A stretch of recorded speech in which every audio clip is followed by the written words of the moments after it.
आप देख रहे हैं इंडिया टाउन न्यूज, भारत की बात। नमस्कार, आप देख रहे हैं इंडिया टाउन न्यूज और मैं हूं आपके साथ निशा। स्वागत है आपका हमारे खास बुलेटिन दुर्ग भिलाई की खबरों में।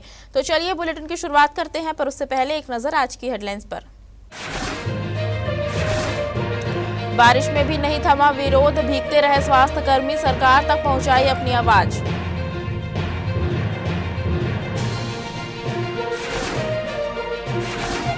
22वें दिन भी डटे रहे अतिथि शिक्षक, बारिश में भी जारी शिक्षक आंदोलन, नियमितीकरण की मांग पर अड़े शिक्षक।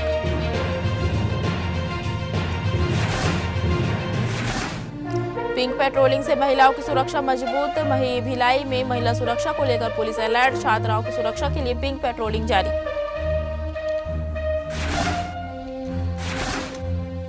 फाइलों से जमीन तक पहुंचे विकास कार्य, लोक कर्म विभाग ने कसी अधिकारियों पर नकेल, दुर्ग विभाग निगम की समीक्षा बैठक।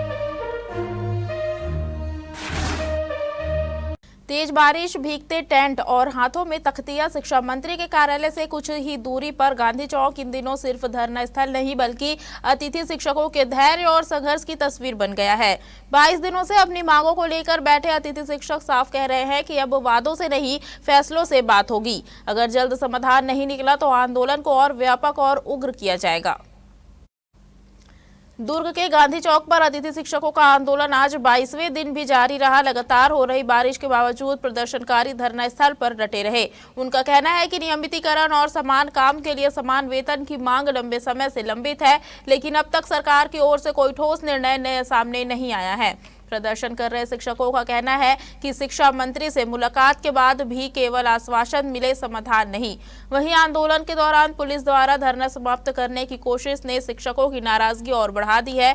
अतिथि शिक्षकों का कहना है कि जब तक उनकी मांगों पर स्पष्ट फैसला नहीं होता तब तक आंदोलन जारी रहेगा। उनका दावा है कि अगर जल्द सकारात्मक पहल नहीं हुई तो प्रदेश भर के अतिथि शिक्षक आंदोलन को और बड़ा स्वरूप देंगे। दिन के हड़ताल के पश्चात कल सरकार द्वारा पहल की गई, जिसमें हमको बुलाया गया है आदरणीय शिक्षा मंत्री जी के द्वारा उनके निवास बंगले पे। रायपुर गए थे हम लोग और वहाँ से चूंकि जो भी हमारे प्रतिनिधिमंडल के बीच में चर्चा हुई, इसमें 2 चीज़ों पे सहमति बनी है। एक तो 12 महीने का हमको पेमेंट दिया जाना है और शासकीय अवकाश की पात्रता बोला गया है। खराब है कि हम बता नहीं सकते, इतने पानी में हम लोग भीग रहे हैं। वहाँ पे हम लोग जहाँ पे भवन में रुके हैं वहाँ भी इतना मच्छर काट रहा है और हम लोग उस दिन तो रोड में सोए हुए थे। पूरी महिलाएं जितने बच्चे को पकड़ के सोई हुई थी। हम लोग का हालत इतना ख़राब है कि हम लोग को इतना बुखार है, फिर भी हम लोग यहाँ पे खड़े हुए हैं, लेकिन सरकार को हमारी एक भी सुध नहीं है। ये बताइए कि किसी के घर की महिलाओं को कोई रात को निकालता है क्या? ये है सर, लगभग 21 दिन हो गया है और 22 दिन हो गया, आज 22वां दिन है ना।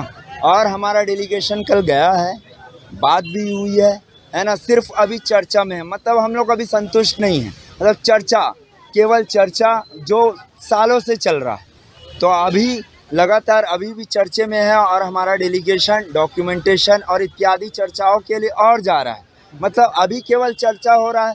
जिस मांग के लिए हम लोग बैठे हैं उस मांग पर अभी भी मुहर नहीं लगा है पूर्ण तरीके से, और कब लगेगा वह भी पता नहीं। को मुलाकात के लिए बुलाए थे, है ना, एजुकेशन मिनिस्टर जी, परंतु कोई सकारात्मक चर्चा हमारे संगठन की तरफ से नहीं हुई है सर। उनके साथ जो भी निर्णय हुआ है या जो भी बातें उनके तरफ से रखी गई है, उसको देख करके ऐसा लगता है कि सर अभी तक, है ना, शिक्षा मंत्री जी हमारे बारे में जानकारी नहीं ली है अपने आला अधिकारियों से। अगर लिए होते तो आज भी वो संडे की छुट्टी की बात नहीं करते सर। हम यहाँ संडे की छुट्टी लेने नहीं आए हैं सर। हमारा मूल अधिकार संविलियन का है सर। पिछले 11 सालों से हम सेवा दे रहे हैं, उसका एक ही फल मात्र है सर, वो है हमारा स्कूल शिक्षा विभाग में संविलियन। पुनः अपने शिक्षा मंत्री जी से कल हम लोग परसों रात को हम लोग वहाँ पे बैठे हुए थे धरना प्रदर्शन करने हुए उनके निवास स्थल के पास। तो वहाँ हमको ये बोला गया था कि शिक्षा मंत्री जी 5 लोगों को प्रतिनिधि मंडल को बुलाए थे हमारे संघ से, और ये बोला गया था कि आप लोग यहाँ से जब हटोगे तब हमसे बात होगी, हम तुम्हारी बातों को सुनेंगे, तुम्हारी मांगों को सुनेंगे। हम लोगों ने एक कदम पीछे हटा, वहाँ से हम हट गए और हमारे 5 प्रतिनिधि गए वहाँ। उसके बाद भी हमारे मांगों को, प्रस्तावों को उन्होंने पूरी तरह से नहीं सुना, क्लियर नहीं किया है। दुर्ग जिले के ग्राम डुंडेरा में आज सिर्फ साइकिलें नहीं बटी बल्कि 31 बेटियों के सपनों को नई रफ्तार भी मिली। शासकीय उच्चतर माध्यमिक विद्यालय में सरस्वती निःशुल्क साइकिल योजना के तहत आयोजित कार्यक्रम में दुर्ग ग्रामीण विधायक ललित चंद्राकर ने कक्षा 9वीं की 31 छात्राओं को साइकिलें वितरित की। इस दौरान छात्राओं के चेहरों पर उत्साह और आत्मविश्वास साफ दिखाई दिया।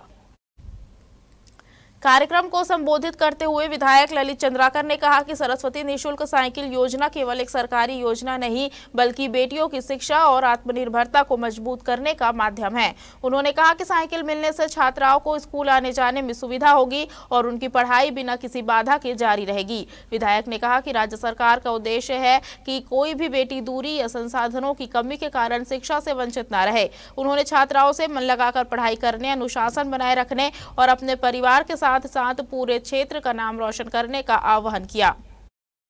मानसून की दस्तक के साथ खरीफ खेती की तैयारियां तेज हो गई है। वहीं किसानों को बीज खराब होने या अंकुरन नहीं होने की स्थिति में किसी तरह की परेशानी ना हो, इसके लिए दुर्ग संभाग प्रशासन ने वैकल्पिक बीज व्यवस्था पर जोर दिया है।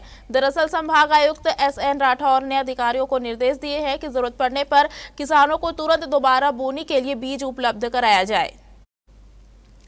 दुर्ग के रुआबांधा स्थित क्षेत्रीय कृषि प्रसार एवं प्रशिक्षण संस्थान में हुई संभाग स्तरीय समीक्षा बैठक में खरीफ सीजन की तैयारियों की समीक्षा की गई। बैठक में बताया गया कि दुर्ग जिले में खरीफ 2026 के लिए 29,827 क्विंटल बीज की मांग के मुकाबले 30,391 क्विंटल से ज्यादा बीज उपलब्ध है।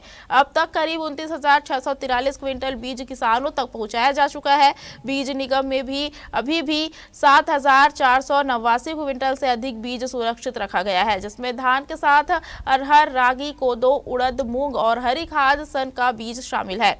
अधिकारियों का कहना है कि किसान जरूरत के मुताबिक बीज निगम रुआबांधा से बीज ले सकते हैं। बैठक में संभाग आयुक्त ने मृदा स्वास्थ्य परीक्षण को भी प्राथमिकता देने के निर्देश दिए। उन्होंने मानपुर, मोहला और खैरागढ़ में मृदा परीक्षण लैब की व्यवस्था मजबूत करने को कहा ताकि किसानों को मिट्टी की जांच के लिए दूर न जाना पड़े। इसके अलावा नशा मुक्ति अभियान को लेकर भी अधिकारियों को जन जागरूकता कार्यक्रम चलाने के निर्देश दिए गए। स्कूल, कॉलेज और पुलिस विभाग के सहयोग से रैली और नुक्कड़ नाटक के जरिए लोगों को नशे के दुष्परिणामों के प्रति जागरूक किया गया। कुल मिलाकर प्रशासन की कोशिश है कि खरीफ सीजन में किसानों को बीज से लेकर मिट्टी जांच तक हर जरूरी सुविधा समय पर मिल सके। मूसलाधार बारिश भी स्वास्थ्य कर्मियों के हौसले को नहीं हिला सकी। निजीकरण और वेतन विसंगति के विरोध में सैकड़ों स्वास्थ्य कर्मचारी बारिश के बीच सड़कों पर उतरे और कलेक्ट्रेट पहुंचकर शासन के नाम ज्ञापन सौंपा। इस दौरान कर्मचारियों ने चेतावनी दी कि अगर उनकी मांगों पर जल्द सकारात्मक निर्णय नहीं लिया गया तो आंदोलन को और व्यापक रूप दिया जाएगा।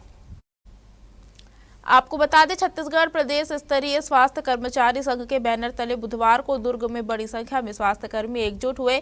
बारिश के बावजूद कर्मचारियों ने सांकेतिक धरना देकर निजीकरण की नीति और वेतन विसंगति के खिलाफ विरोध दर्ज कराया। प्रदर्शनकारियों का कहना है कि लगातार स्वास्थ्य सेवाएं देने के बावजूद उनकी मांगों की अनदेखी की जा रही है। कर्मचारियों ने शासन से जल्द समाधान की मांग करते हुए कलेक्ट्रेट में ज्ञापन सौंपा। उनका कहना है कि अगर जल्द ठोस पहल नहीं हुई तो आने वाले दिनों में चरणबद्ध और उग्र आंदोलन किया जाएगा। छत्तीसगढ़ प्रदेश स्वास्थ्य कर्मचारी संघ का प्रदेश स्तर का सांकेतिक धरना है भोजन अवकाश में। हमने आज सभी अस्पतालों को पूर्ववत चालू और संचालन रखा है। किसी प्रकार का अस्पतालों में बाधा नहीं है। ये सरकार को ध्यान आकर्षित करने का एक हम लोग का प्रदेश स्तर पर लिया गया निर्णय के तहत हमारे पदाधिकारी आज उपस्थित हुए। तीनों विकासखंड से, दुर्ग शहर से, भिलाई से। प्रमुख मांग इसमें यही है कि हमारे स्वास्थ्य कर्मचारियों की वेतन विसंगति बरसों से लंबित है, जो आज दिनांक तक पूरी नहीं हुई है। केंद्र के समान हमको वेतन मिलना चाहिए। केंद्र में स्टाफ नर्स है, लैब टेक्नीशियन है, रेडियोग्राफर है। प्रदेश में भी यही पद है, तो अलग अलग वेतन मिलता है। हमारे एक जैसी मांग है कि अन्य प्रदेशों में केंद्रीय वेतनमान लागू है, छत्तीसगढ़ में लागू नहीं, केंद्रीय वेतनमान दिया जाए। निजीकरण स्वास्थ्य विभाग में 2018 से हो चुका है। आज हमारे अस्पताल में NGO के माध्यम से साफ सफाई हो रही है। ये पहले हमारे स्वास्थ्य कर्मचारी लोग करते थे। आज किचन भी हमारे हाथ से निकल गई। यहाँ पे हमारे कुक्स वगैरह अपॉइंटमेंट होते थे। निजीकरण तो शुरुआत हो चुका है, लेकिन अभी हम जाग रहे हैं। इसका पुरजोर विरोध करते हैं। ये नियमता सही नहीं है। इसमें नियमित कर्मचारी की भर्ती मार खा रही है। दूसरी बात, निजीकरण में जो NGO आ रहे हैं 5,000 6,000 में उनको वेतन दे रहे हैं। किया, पत्र व्यवहार किया, और लेकिन आज तक से हमारी सरकार ने सुनी नहीं। और अभी नया लागू कर दिया निजीकरण। निजीकरण एक ऐसा चीज़ है जिसमें कर्मचारी तो प्रभावित हो ही रहा है, साथ साथ आम जनता भी प्रभावित हो रही है। जैसे हमारे बच्चे पब्लिक के बच्चे जो पढ़ लिख के आगे आ रहे हैं उन लोग को फिर नौकरी मिलने में तकलीफ होगी। और वो ये रहा है कि अभी अभी गवर्नमेंट ने एक निर्देश जारी किया है कि दूसरे स्टेट से आने वाले को रजिस्ट्रेशन की ज़रूरत नहीं है, चाहे टेक्निकल स्टाफ हो चाहे चिकित्सा स्टाफ हो, उनको रजिस्ट्रेशन की ज़रूरत नहीं है, डायरेक्ट उनको भर्ती दिया जा रहा है, जो कि सरासर अनुचित है। तो हम चाहते हैं निजीकरण प्रथा बंद हो और यहाँ के जो बेरोजगार युवक हैं जो टेक्निकल ट्रेनिंग कर चुके हैं उनको नौकरी दिया जाए, ना कि बाहरी लोग को। दुर्ग नगर पालिका निगम का इस बार सावन मेला सिर्फ झूले और मनोरंजन तक सीमित नहीं रहेगा, बल्कि यह छत्तीसगढ़ी संस्कृति, परंपरा और प्रतिभाओं का बड़ा मंच बनने जा रहा है। आपको बता दें, महापौर अलका बाघमार के मार्गदर्शन में सांस्कृतिक पर्यटन, मनोरंजन एवं विरासत संरक्षण समिति ने सावन मेले को खास बनाने की तैयारी शुरू कर दी है। समिति प्रभारी हर्षिका संभव जैन की अध्यक्षता में हुई बैठक में मेले को यादगार बनाने के लिए कई नए आयोजनों की रूपरेखा तैयार की गई है। बैठक में तय किया गया कि इस बार सावन मेले में परंपरा और मनोरंजन का अनोखा संगम देखने को मिलेगा, जहां एक ओर फुगड़ी, रस्साकशी, कुर्सी दौड़, मटका फोड़ जैसी पारंपरिक प्रतियोगिताएं आकर्षण का केंद्र रहेंगी, वहीं दूसरी ओर छत्तीसगढ़ी व्यंजन, वेशभूषा, गायन और मॉडलिंग जैसी प्रतियोगिताओं के जरिए स्थानीय प्रतिभाओं को अपनी कला दिखाने का मौका मिलेगा। नगर निगम की योजना है कि मेले को ऐसा मंच बनाया जाए जहां शहर की संस्कृति, खान पान और लोक कला को नई पहचान मिल सके। प्रतियोगिताओं के जरिए बच्चों, महिलाओं और युवाओं की भागीदारी बढ़ाने पर भी जोर दिया जा रहा है। जल्द ही आयोजन स्थल, तिथि, पंजीयन और अन्य व्यवस्थाओं को अंतिम रूप दिया जाएगा। सावन मेला इस बार दुर्गवासियों के लिए सिर्फ एक आयोजन नहीं, बल्कि अपनी मिट्टी, अपनी संस्कृति और अपनी प्रतिभा को सेलिब्रेट करने का बड़ा उत्सव बनने जा रहा है। नगर निगम की यह पहल शहर की लोक परंपराओं को नई पीढ़ी से जोड़ने की दिशा में एक खास कदम मानी जा रही है। वक्त हो चुका है छोटे से ब्रेक का, बने रहिए इंडिया टाउन न्यूज के साथ। क्या आप बाल झड़ने से परेशान हैं? अब अपनाइए प्रकृति की शक्ति, पाइए घने चमकदार बाल और खूबसूरत दमकती त्वचा। प्रकृति का वरदान Rukhsana shine herbal beauty combo kit, प्राकृतिक जड़ी बूटियों से तैयार। अब पाइए खूबसूरत चमकते बाल और त्वचा। हर्बल गुणों से भरपूर ये कॉम्बो आपके बालों और त्वचा की देखभाल में मदद करता है। अब उपलब्ध Amazon, फ्लिपकार्ट और नीचे दिए गए लिंक पर अभी ऑर्डर करें और हर्बल केयर का अनुभव लें। भिलाई में स्वच्छता और व्यवस्था को लेकर नगर निगम ने सख्ती तेज कर दी है। इसी कड़ी में जोन क्रमांक 1 के वार्ड क्रमांक 7 राधिका नगर और वार्ड क्रमांक 8 कृष्णा नगर में निगम की टीम ने अचानक निरीक्षण कर नियम तोड़ने वालों पर कार्रवाई की। जांच के दौरान कई दुकानों और प्रतिष्ठानों में प्रतिबंधित सिंगल यूज प्लास्टिक का इस्तेमाल पाया गया। वहीं कुछ स्थानों पर सड़क और सार्वजनिक जगहों पर सामान रखकर आवाजाही बाधित की जा रही थी। इसके अलावा सफाई व्यवस्था में लापरवाही मिलने पर भी निगम ने दुकानदारों को कार्रवाई की चेतावनी दी। निगम की टीम ने मौके पर ही चालानी कार्रवाई करते हुए कुल 1100 रुपए का जुर्माना वसूला। अधिकारियों ने दुकानदारों को साफ शब्दों में कहा कि व्यापार करे, लेकिन शहर की व्यवस्था बिगाड़ कर नहीं। निगम का कहना है कि यह कार्रवाई सिर्फ जुर्माना वसूलने तक सीमित नहीं है, बल्कि लोगों में जिम्मेदारी की भावना बढ़ाने के लिए लगातार अभियान चलाया जा रहा है। सिंगल यूज प्लास्टिक से पर्यावरण को होने वाले नुकसान और सड़क बाधा से आम लोगों को होने वाली परेशानी को देखते हुए आगे भी ऐसी कार्रवाई जारी रहेगी। भिलाई से बड़ी खबर सामने आई है, जहां दहेज प्रताड़ना से नवविवाहिता की आत्महत्या के मामले में दुर्ग पुलिस ने बड़ी कार्रवाई करते हुए फरार चल रहे 2 आरोपियों को गिरफ्तार कर लिया है। नंदिनी नगर पुलिस ने सटीक सूचना और घेराबंदी की रणनीति के तहत सिमगा इलाके में छिपे आरोपियों को पकड़ने में सफलता हासिल की।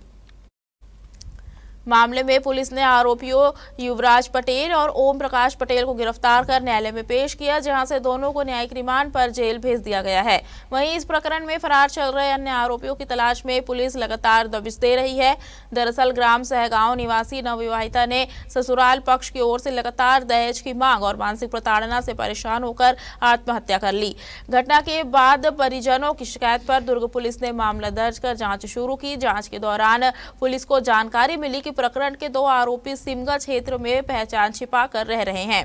सूचना मिलते ही नंदिनी नगर पुलिस टीम ने बिना देर किए घेराबंदी की और दोनों आरोपियों को गिरफ्तार कर लिया। पुलिस अधिकारियों के मुताबिक मामले में कानून के तहत आगे की कार्रवाई की जा रही है और अन्य फरार आरोपियों की गिरफ्तारी के लिए अलग अलग टीमों द्वारा प्रयास किए जा रहे हैं। भिलाई अब सिर्फ इस्पात नगरी के नाम से नहीं बल्कि एक हरित और सुंदर शहर के रूप में भी पहचान बनाने की तैयारी में है। पर्यावरण संरक्षण को लेकर नगरपालिका निगम भिलाई ने अब सिर्फ पौधे लगाने नहीं बल्कि उन्हें बड़ा करने की जिम्मेदारी तय करने की दिशा में कदम बढ़ाया है। इसी कड़ी में आयुक्त सुरुचि सिंह ने विभिन्न विभागों और संस्थाओं के साथ बैठक कर शहर में हरियाली बढ़ाने के लिए एक साझा अभियान की रूपरेखा तैयार की। भिलाई शहर में बढ़ते प्रदूषण और बदलते पर्यावरणीय हालात को देखते हुए निगम ने वृक्षारोपण को जन भागीदारी से जोड़ने की पहल की है। आयुक्त सुरुचि सिंह की अध्यक्षता में हुई बैठक में बीएसपी प्रबंधक, सामाजिक संस्थाएं, चैम्बर ऑफ कॉमर्स, जिला उद्योग केंद्र सहित कई संगठनों के प्रतिनिधि शामिल हुए। बैठक में इस बात पर खास जोर दिया गया कि हर साल पौधे लगाने की रस्म पूरी करने के बजाय अब लगाए गए पौधों को पेड़ बनाने की जिम्मेदारी तय की जाए। इसके लिए पौधों की प्रजाति चयन, स्थान सुरक्षा, पानी की व्यवस्था और नियमित मॉनिटरिंग जैसे मुद्दों पर चर्चा हुई। दरअसल निगम की योजना है कि शहर के खाली क्षेत्रों, सार्वजनिक स्थलों और औद्योगिक इलाकों में सुनियोजित तरीके से पौधारोपण किया जाए। साथ ही सामाजिक संस्थाओं और उद्योगों को भी इस अभियान का भागीदारी बनाया जाए ताकि हर पौधे की देखभाल सुनिश्चित हो सके। भिलाई में अब विकास के साथ हरियाली का संतुलन बनाने की तैयारी है, जहां हर पौधा शहर के बेहतर भविष्य की उम्मीद बनेगा। महिलाओं और छात्राओं की सुरक्षा को लेकर दुर्ग पुलिस का पिंक पेट्रोलिंग अभियान अब सिर्फ गश्त तक सीमित नहीं है बल्कि यह भरोसा और जागरूकता की एक नई पहल बनकर सामने आ रहा है। आपको बता दें, भिलाई सहित जिले के अलग अलग इलाकों में महिला पुलिसकर्मियों की टीमें स्कूल, कॉलेजों, बाजारों और सार्वजनिक स्थानों पर पहुंचकर सुरक्षा व्यवस्था का जायजा ले रही है। पिंक पेट्रोलिंग टीम छात्राओं से सीधे संवाद कर उनकी समस्याएं सुन रही है और उन्हें आत्मरक्षा, साइबर अपराधों से बचाव, महिला हेल्पलाइन 1091, डायल 112 और अभिव्यक्ति ऐप जैसी सुविधाओं की जानकारी दी जा रही है। खास बात यह है कि पुलिस अब केवल घटना के बाद कार्रवाई नहीं बल्कि घटना से पहले रोकथाम पर भी जोर दे रही है। टीमों द्वारा छात्राओं के आने जाने वाले रास्तों, स्कूल परिसर और संवेदनशील क्षेत्रों का निरीक्षण कर सुरक्षा से जुड़े सुझाव भी लिए जा रहे हैं। दुर्ग पुलिस का यह अभियान महिलाओं और बालिकाओं के लिए सुरक्षित माहौल तैयार करने की दिशा में एक सतत प्रयास है, जहां पुलिस और समाज के बीच संवाद की दूरी कम हो रही है और सुरक्षा का भरोसा मजबूत हो रहा है। दुर्ग नगर निगम में अब विकास कार्यों की रफ्तार और गुणवत्ता पर सीधी निगरानी होगी। महापौर अलका बागमार के मार्गदर्शन में लोक कर्म विभाग ने अधिकारियों के साथ समीक्षा बैठक कर शहर में चल रहे निर्माण कार्यों का रिपोर्ट कार्ड खंगाला। बैठक में उन कार्यों पर खास फोकस रहा जिनके आदेश जारी होने के बाद भी जमीन पर काम शुरू नहीं हो पाया है। नगरपालिका निगम दुर्ग मुख्यालय में आयोजित समीक्षा बैठक में लोक कर्म विभाग प्रभारी देवनारायण चंद्राकर ने जोनवार विकास कार्यों की स्थिति जानी। अधिकारियों से पूछा गया कि कौन से काम शुरू हो चुके हैं, कौन से अधूरे हैं और किन योजनाओं में देरी हो रही है। लंबित कार्यों की वजह जानकर जल्द समाधान के निर्देश दिए गए। इसके अलावा बैठक में शहर की कई बड़ी समस्याओं पर भी चर्चा हुई। शंकर नगर पानी टंकी क्षेत्र के सीमांकन और घेराबंदी, शंकर नाला की सफाई, अवैध अतिक्रमण हटाने, वार्डों में आंगनबाड़ी भवनों की मरम्मत और सीसीटीवी व्यवस्था मजबूत करने जैसे मुद्दे उठे। साथ ही वार्ड क्रमांक 57 के शंकर नाला एनिकेट की चौड़ाई बढ़ाने, जलभराव की समस्या के स्थायी समाधान, सड़कों, नालियों और बाउंड्री वॉल निर्माण के लिए प्राक्कलन तैयार करने के निर्देश दिए गए। बैठक में सबसे ज्यादा जोर इस बात पर रहा कि फाइलों में अटके काम अब जमीन पर दिखाई देने चाहिए।